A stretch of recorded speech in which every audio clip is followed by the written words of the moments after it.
Greetings. I want to send a special hello to what I understand was announced this morning as being 73 cadets attempting to enter the West Point Army Military Academy who have been alleged to have cheated on a test last May. Now, just so you know, I did not get a chance to go into the military or to attend a military academy. I was the first person in my family to try to go to college.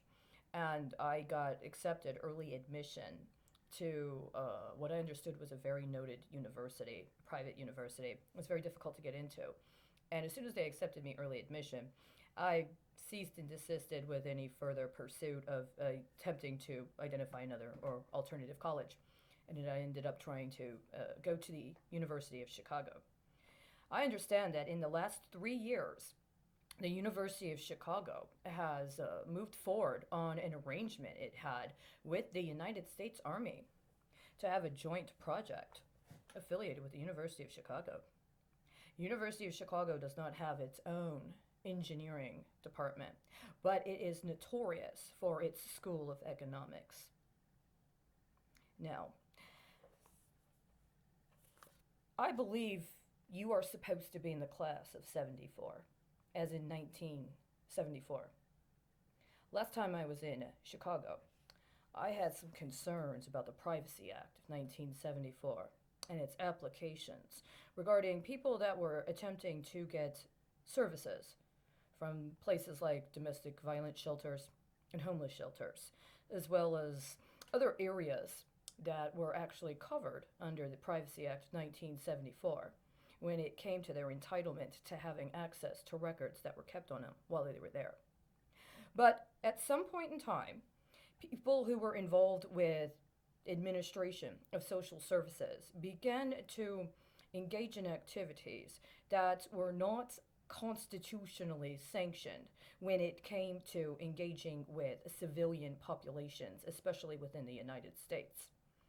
My suspicion is that this is left over from various elements of attempted training that were performed in 2015 as part of Operation Jade Helm. Perhaps you're familiar with that in some manner. During the time Operation Jade Helm was in progress, I was not in the country. I was teaching at a school for minors in another country. But I kept aware of it through social media while I was abroad. When I returned, I went first to California, then I went to Illinois, and I'm now in Texas. And my concern is that what happened is at the time, my understanding is that there were alleged to be civilians in local public administrations that were concerned that the military may engage in inappropriate activities as part of the training collaborations that were going on. And so they observed. I'm concerned that they took their observations too literally once the official training exercise ended, and that there have been civilians that are engaged in what should be literal, functionally civilian endeavors, acting as if they are entitled to and protected in using civilian settings to engage in risk leveraging or derivative processes that are allowed to be slighted in terms of actual official policy implementation relative to their actual job function in a form of gamesmanship associated with acquisition of military contracts for those that are working within the networks they're working. That's the most succinct way to say it. And as part of this risk leveraging, at some point, they have not accurately addressed for and accounted for certain defaults involving education, including public education, and including education of people that are high school age and maybe transitioning into college. Now, my understanding is that in order to go to a military academy, you need a congressional recommendation. There's a number of ways that you can enter a military academy, but one of the most common ways, if not exclusively required, is a congressional or senatorial recommendation. For several years, when I was attempting to report on national security concerns, as somebody that was witnessing what I've just described to you in 3 states, two of which I was engaged in efforts to try to procure resources through the civilian public services networks, I was contacted by members of the Senate specifically, not with direct responses to my concerns, but with what I understood to be some form of benchmarking associated with the fact that my father was a career enlisted member of the United States Marine Corps, and that the major nexus of what I personally have been investigating has been a consideration of inappropriate activity involving military pension systems that are leaned on or are otherwise made accessible to civilian functions on a municipal level, including but especially involving the intercession of the local police forces, in some cases, also the departments of public safety. And that this has been allowed to make accessible what is mischaracterized as military surplus, but that has the effect of militarizing certain civilian functions.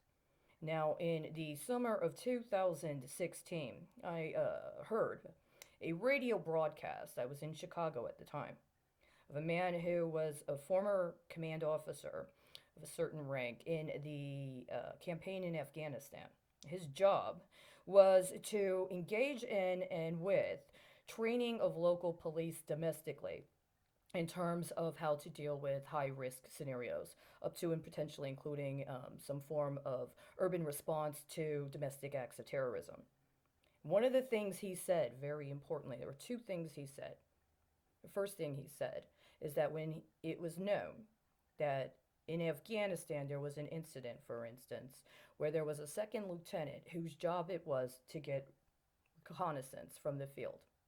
And he kept trying to get certain very key pieces of information back to the command about things that needed to happen in order to prevent against escalations that resulted in fatalities.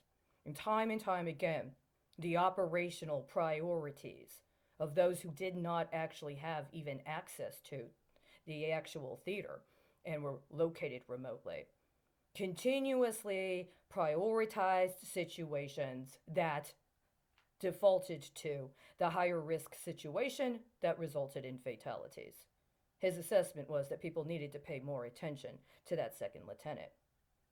He said this right as a way to also discuss how, in his experience, that people, especially people that had formerly been involved with the military, including in scenarios that involved urban warfare concerning de-escalation in foreign theaters, had been heavy-handed and had been, in some manners, engaged in inappropriate forms of training domestic law enforcement. That there had been too much of an emphasis on certain kinds of tactics and techniques, and that was in part responsible for allegations of escalations that it had encountered on the streets involving police and people they were attempting to apprehend that resulted in fatalities. And this is somebody that went by a moniker identified as, I believe, the Wolf is what they called him. I don't know exactly what that meant. I had never heard of this person before, but I listened to the full radio interview, and it had a very profound impact on me. I am disappointed that there are not people who are so candid currently, and that I have not had access to anybody with that kind of honesty and integrity. And I think it's very important that people like that be available to provide mentorship and, if necessary, internal self-critique in order to prevent against escalations that are unnecessary. I think that if what I heard this morning is true, you've been put into a situation of an unnecessary escalation. And it is intended to be misrepresented as some form of insurance, though that may not be publicly disclosed in the same manner that whatever sort of demonstration they intend to make of you will be. There's another thing that I'm looking at right now, and I've not previously engaged directly, the Health and Safety at Work Act of 1974. Now, this is not from the United States, apparently.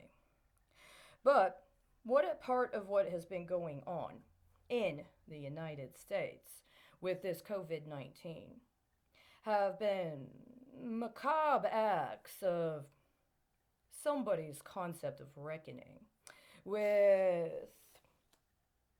activities associated with those who attempted to address escalation regarding the war on drugs. There's a ceremony going on right now. If I apply a analysis comparable to one I've been tracking since a little over a month more than a time this year, then it's very well likely that there is some unacknowledged pivot point with you as the 73 that adds up to that 74. You're supposed to be leverage. You're supposed to be somebody else's protection. I don't think that's very responsible. If you cheated, it would behoove you to be honest about cheating. But I think there's something else going on.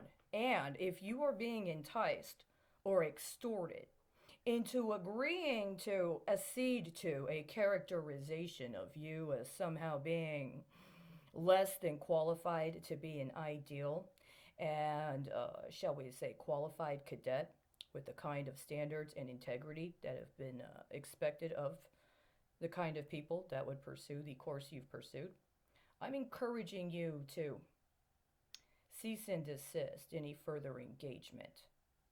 If you are being enticed, extorted, or even coerced into agreeing to admit that you cheated when you did not, then I want you to know you have support, and there is precedent for supporting that. There are people much, much older than you, much, much, much more guilty, that would have it a lot easier if they could pin it on you. Even if you are guilty, I'm concerned that the anticipated consequences are more severe than your particular crime warrants. There may be a possibility for you to demonstrate another kind of leadership without having to go into that economy that is about to get its reckoning one way or another anyhow. My name's Charity Colleen Krause. Never been in the military, but perhaps in another lifetime or in another time, things would have worked out differently, and we would have had a different way to engage with one another. If you attempted to acquire your commission by engaging in acts of cyber or sex terrorism, then you also are going to need to agree to deal with that in a particular way anyhow. If you did not, then I understand you know what I mean, and I look forward to getting to know more about your capabilities.